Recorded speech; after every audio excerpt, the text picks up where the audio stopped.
तो स्वागत है प्यारे बच्चों, आप लोग सभी का एक बार फिर से हमारे इस न्यू क्लास में। प्यारे बच्चों, अभी इस क्लास में हम लेकर के आए हैं बच्चों आपका जो बच्चों क्लास 12th का प्री बोर्ड एग्जामिनेशन बच्चों 2024 का जो होने वाला है बच्चों, हम यहाँ पे उसका बच्चों ओरिजिनल बच्चों क्वेश्चन पेपर लेकर के आए हुए हैं। बच्चों ये जो पेपर है आपका बच्चों साइंस में फिजिक्स का है प्यारे बच्चों। और मैं आपको बता देता हूँ बच्चों, ये जो एग्जाम होगा बच्चों आपके लिए काफ़ी इंपॉर्टेंट होने वाला है, ठीक है। और यहाँ जो क्वेश्चन मैं आपको बताने वाला हूँ बच्चों, ये आपका ओरिजिनल क्वेश्चन पेपर है, आप इसके लिए बिल्कुल ही चिंता मत करिएगा। क्योंकि बच्चों ये क्वेश्चन अभी अभी मेरे पास आया हुआ है, ठीक है। अभी जस्ट मेरे पास ये क्वेश्चन आया हुआ है बच्चों।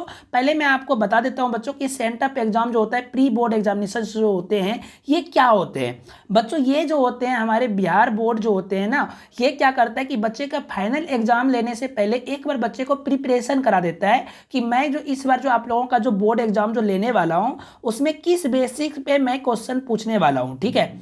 ये एक प्रकार का आप लोगों को इसमें ये पता चल जाएगा प्यारे बच्चों कि किस किस टाइप से क्वेश्चन इस बार एग्जाम में आएगा, है ना, और कितने नंबर का आएगा, कौन से चैप्टर से कितना नंबर क्वेश्चन आएगा, ये सारे चीजों का बच्चों कैलकुलेशन इसी एग्जाम में पता चल जाता है, ठीक है। इसलिए बच्चों ये एग्जाम काफी इंपॉर्टेंट होता है और ये हूबहू उसी तरह का होगा एग्जाम बच्चों जिस तरह से आपका बोर्ड एग्जाम फाइनल होता है। बस अंतर सिर्फ इतना होगा कि उसका क्वेश्चन जो होगा वो अलग हो जाएगा और इसका क्वेश्चन अलग रहेगा। बाकी पूरा तरीका जो होता है एग्जाम का बिल्कुल उसी तरीके से होता है, ठीक है। तो ये एग्जाम हम सभी बच्चों को बता देते हैं, कोई भी एग्जाम को मिस नहीं करना। ये मंथली एग्जाम नहीं है इस बार, ये आप लोगों का जो है ये आप लोगों का फाइनल तरह का एग्जाम है, ठीक है। तो सभी बच्चे एग्जाम देने के लिए जरूर जाना। तो प्यारे बच्चों, मैं आप लोग को बता देते हैं कि यहाँ जो मैं जो क्वेश्चन जो लेकर के आया हूँ, ये बच्चों आपका प्रैक्टिस नहीं, ये मतलब ये सेट कोड जो है ए का क्वेश्चन है, ठीक है। सेट कोड जो बच्चों आपको पता होगा कि 10th में भी आपको मिला था, उसी प्रकार से बच्चों 12th में भी आपको सेट कोड मिलेगा, जिसमें कि बच्चों सभी सेट कोड का जो क्वेश्चन नंबर जो होगा बच्चों वो अलग अलग होगा। क्वेश्चन सेम रहेगा बट नंबर अलग होगा। यहाँ पे बच्चों क्या होगा, तो यहाँ पे जो है थोड़ा सा मिस हुआ है यहाँ पे, ठीक है। मैं आपको बता देता हूँ कि सभी को सेट जो होगा, जैसे मेरे पास में ए आया, हो सकता है आपके पास में बी रहेगा, और हो सकता है क्या कि किसी के पास सी मिल जाएगा, किसी को जे मिल जाएगा, किसी को के मिल जाएगा, इस तरह से रहेगा। लेकिन ध्यान रहे, मैं जब यहाँ पे जो क्वेश्चन बताने वाला हूँ वो आपको क्वेश्चन देखना है, नंबर नहीं देखना है कि हाँ 1 का बी दिए, 2 का डी दिए, ऐसा नहीं करना है। सीधा बात समझ में आया मेरा कि नहीं? आप लोगों को क्वेश्चन देखना है, तभी आप एग्जाम में अच्छा स्कोर कर पाएंगे, ठीक है। तो चलिए बच्चों, अब हम क्लास को स्टार्ट करते हैं और आपको दिखाते हैं बच्चों कि क्वेश्चन इस बार क्या क्या एग्जाम में आपका आया है। बच्चों मैं आपको बता देता हूं कि इस एग्जाम में आपका जो क्वेश्चन रहेगा बच्चों, टोटल क्वेश्चन रहेगा 96, ठीक है। टोटल क्वेश्चन 96 होंगे, जिसमें कि बच्चों 70 ऑब्जेक्टिव होगा, जिसमें कि आपको 35 ऑब्जेक्टिव ही सिर्फ बनाना है। 20 सब्जेक्टिव होगा जो कि बच्चों आपका शॉर्ट सब्जेक्टिव होगा। 6 जो सब्जेक्टिव होगा प्यारे बच्चों ये आपका लॉन्ग सब्जेक्टिव होगा। ये सारे बच्चों क्वेश्चन के लिए आपको नंबर जो मिलेगा वो 70 नंबर मिलेगा, बाकी का 30 नंबर बच्चों वो आपका प्रैक्टिकल के लिए होता है, ठीक है। और ये सभी क्वेश्चन को प्यारे बच्चों बनाने के लिए आपको जो समय मिलेगा प्यारे बच्चों, वो आपको मिलने वाला 3 घंटा 15 मिनट, ठीक है प्यारे बच्चों। 3 घंटे 15 मिनट का प्यारे बच्चों आप लोग को समय मिलेगा। तो ये चीज़ों को आपको ध्यान में रखना है प्यारे बच्चों। क्वेश्चन के ऊपर में आपको यहाँ पे एक नंबर भी मिलेगा। यहाँ पे बच्चों मेरा मिस प्रिंट हो गया है, आपको जो है एक प्रश्न कोड यहाँ पे मिलेगा, ठीक है। प्रश्न पत्र पे 10 अंकों का बच्चों वो नंबर रहेगा।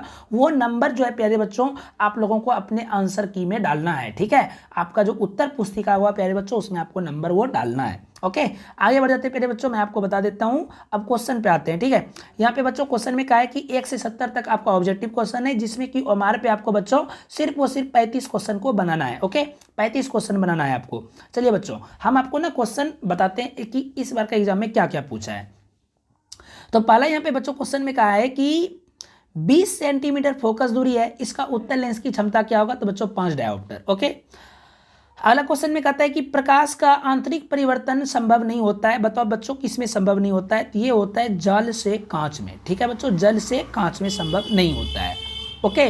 3 नंबर क्वेश्चन में आते हैं बच्चों। 3 नंबर में कहता है कि प्रिज्म द्वारा जो है प्रकाश को 7 रंगों में तोड़ने की क्रिया क्या कहलाती है? तो वर्ण विक्षेपण कहलाती है, ठीक है बच्चों। 4 नंबर क्वेश्चन में कहता है आकाश का नीला रंग का कारण क्या है? तो बच्चों आकाश के नीला रंग का कारण होता है प्रकाश का प्रकीर्णन, ओके। 5 नंबर क्वेश्चन में कहता है कि निम्न में से कौन सी परिघटना प्रकाश की क्वांटम थ्योरी का समर्थन करती है ना, क्वांटम थ्योरी को समर्थन करती है। तो बच्चों 5 नंबर का आंसर होगा option number D, okay. Option number जाएगा प्यारे बच्चों डी, ठीक है। अगला क्वेश्चन में यहाँ पे कहता है कि यदि किसी खोखले गोलीय चरण को धन आवेशित किया जाता है तो उसके अंदर का विभव क्या होगा? तो बच्चों इसके अंदर का विभव क्या हो जाएगा बच्चों? तो ये हो जाएगा 0, ठीक है प्यारे बच्चों, हो जाएगा 0। अगला क्वेश्चन में यहाँ पे कहता है क्या कि खुले विद्युत परिपथ के किसी बिंदु पर मिलने वाली सभी विद्युत धाराओं का योग क्या होता है? तो बच्चों ये भी होता है आपका शून्य। ठीक है बच्चों, जीरो इट मीन्स। ओके, कहता है कि साइक्लोट्रॉन में किसी आवेशित कण का आवर्तकाल टी तथा महत्तम चाल भी है, तो दोनों के बीच में संबंध क्या है? तो बच्चों इसके बीच में संबंध है टी समानुपाती 1/v³। ओके, अगला क्वेश्चन पे आते हैं। कहता है कि किसी चालक को वेक्टर ई विद्युतीय क्षेत्र में आरोपित किया जाए तो मुक्त इलेक्ट्रॉन का अनुगमन वेग vd का मान क्या होगा? तो बच्चों vd का जो मान होगा वो हो जाएगा ऑप्शन नंबर ए। ओके, कहता है कि एक आदर्श आमीटर का प्रतिरोध कितना होता है? तो बच्चों एक आदर्श आमीटर का प्रतिरोध होता है शून्य प्रतिरोध। ठीक है, 11 नंबर में कहता है कि चुंबकीय याम्योत्तर एवं भौगोलिक याम्योत्तर के बीच का कोण क्या कहलाता है? तो प्यारे बच्चों इसके बीच का कोण कहलाता है द्विपात। ओके, द्विपात। अगला क्वेश्चन पे आते हैं बच्चों। कहता है कि एक तार का प्रतिरोध जो है आर है और इसको खींच करके इसके व्यास को आधा कर दिया गया। क्या कर दिया गया प्यारे बच्चों? आधा कर दिया गया। ठीक है, तो बताइए तार का प्रतिरोध अब क्या होगा? तो बच्चों 12 का आंसर क्या हो जाएगा? तो बच्चों हो जाएगा 16R हो जाएगा। ठीक है बच्चों, ऑप्शन नंबर डी हो जाएगा। अगला क्वेश्चन पे आ जाते हैं। अगला क्वेश्चन में यहाँ पे कहता है कि संधारित्रों के समांतर संयोजन में जो राशि प्रत्येक संधारित्र के लिए समान रहती है वह क्या है? तो बच्चों वह जो है आपका क्या है? विभवांतर होता है। ठीक है प्यारे बच्चों, अगला क्वेश्चन में आते हैं। कहते हैं कि इलेक्ट्रॉन का विशिष्ट आवेश क्या होता है? तो बच्चों इलेक्ट्रॉन का विशिष्ट आवेश जो होता है वो होता है प्यारे बच्चों 1.67 इंटू 10⁻⁻19 कूलम प्रति केजी। अगला क्वेश्चन में कहता है कि किसी उच्चीय ट्रांसफार्मर के प्राथमिक एवं द्वितीयक कुंडली में लपेटों की संख्या क्रमशः N1 तथा N2 है, तब जो है यहाँ पे क्या हो जाएगा बच्चों? तो इसका आंसर हो जाएगा N2 जो है वो बड़ा हो जाएगा N1 से। ठीक है बच्चों, कहता है अगला क्वेश्चन में कि वायु में स्थित इकाई धन आवेश से निकलने वाली संपूर्ण विद्युत फ्लक्स का मान क्या होता है? तो बच्चों इसका आंसर हो जाएगा ऑप्शन नंबर आपका बी हो जाएगा बच्चों, ई नोड इनवर्स होता है। ओके, अगला क्वेश्चन पे आते हैं बच्चों। कहता है कि 64 समरूप बूंदे, ये क्वेश्चन बच्चों हम आपको बता देते हैं कि बहुत ज़्यादा इंपॉर्टेंट है, 17 नंबर। ठीक है, और ये एग्जाम में ना कई बार बच्चों ये एग्जाम में पूछा गया है।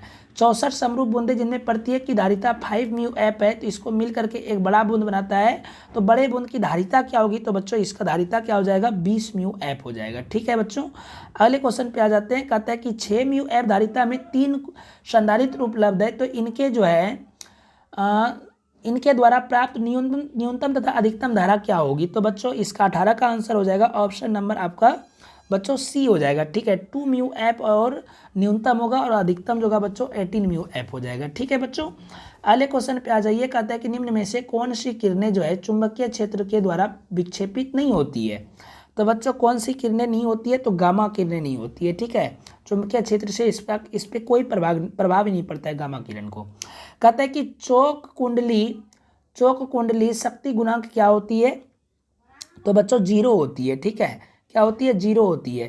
कहता है कि वायो सरवट नियम का गणितीय सूत्र क्या होती है? तो बच्चों इसका गणितीय सूत्र होता है ऑप्शन नंबर आप ए। ठीक है बच्चों, ऑप्शन नंबर बच्चों ए हो जाएगा।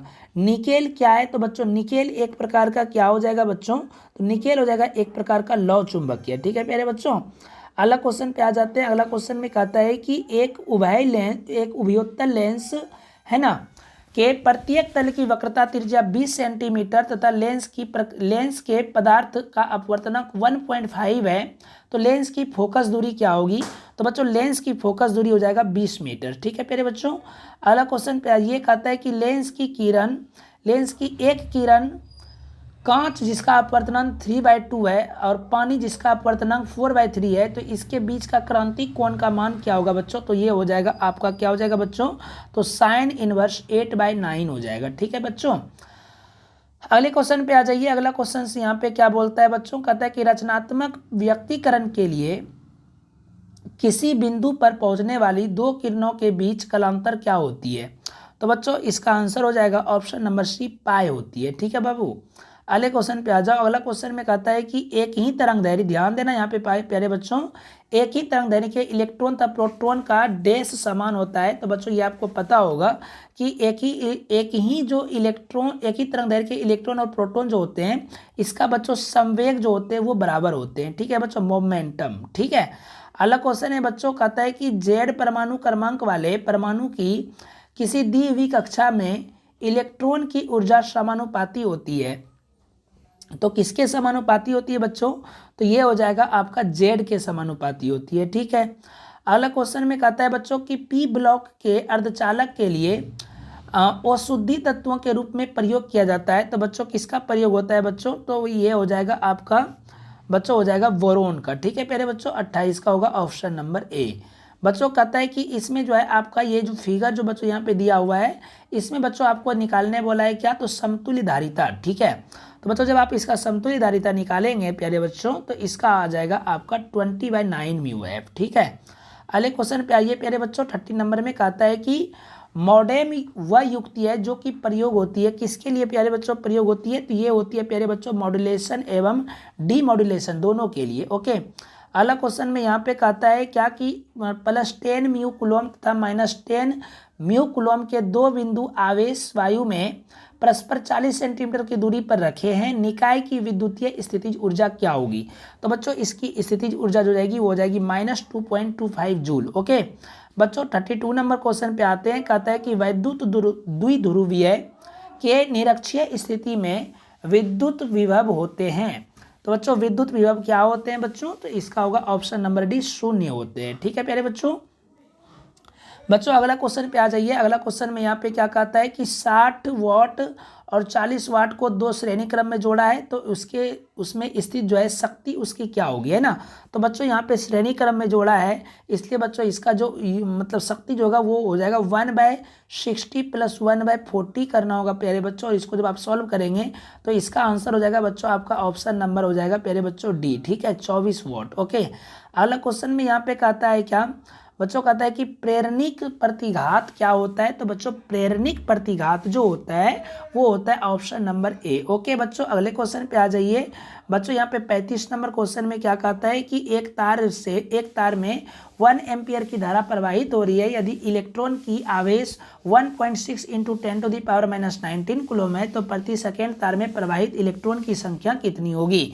तो बच्चों इसमें आपको इलेक्ट्रॉन की जो संख्या जो पूछा है बच्चों वो जाएगा 6.25 × 10⁻18। ओके इलेक्ट्रॉन बच्चों याद रखिएगा। ठीक है ना बच्चों, अगले क्वेश्चन पे आइए। कहता है क्या कि चुंबकीय क्षेत्र वेक्टर बी तथा स्थित वेक्टर एम चुंबकीय आघूर्ण वाले धारा पास द्वारा अनुभूत बल आघूर्ण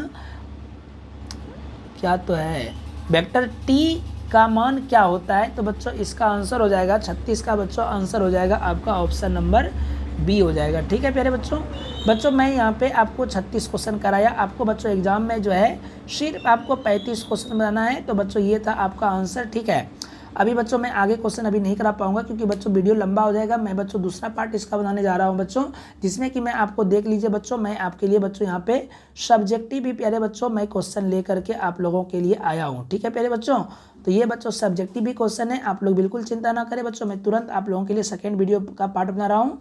तो मिलते हैं फिर से न्यू क्लास के साथ बच्चों, तब तक हमारे चैनल पर बने रहिएगा। Bye bye, take care, see you.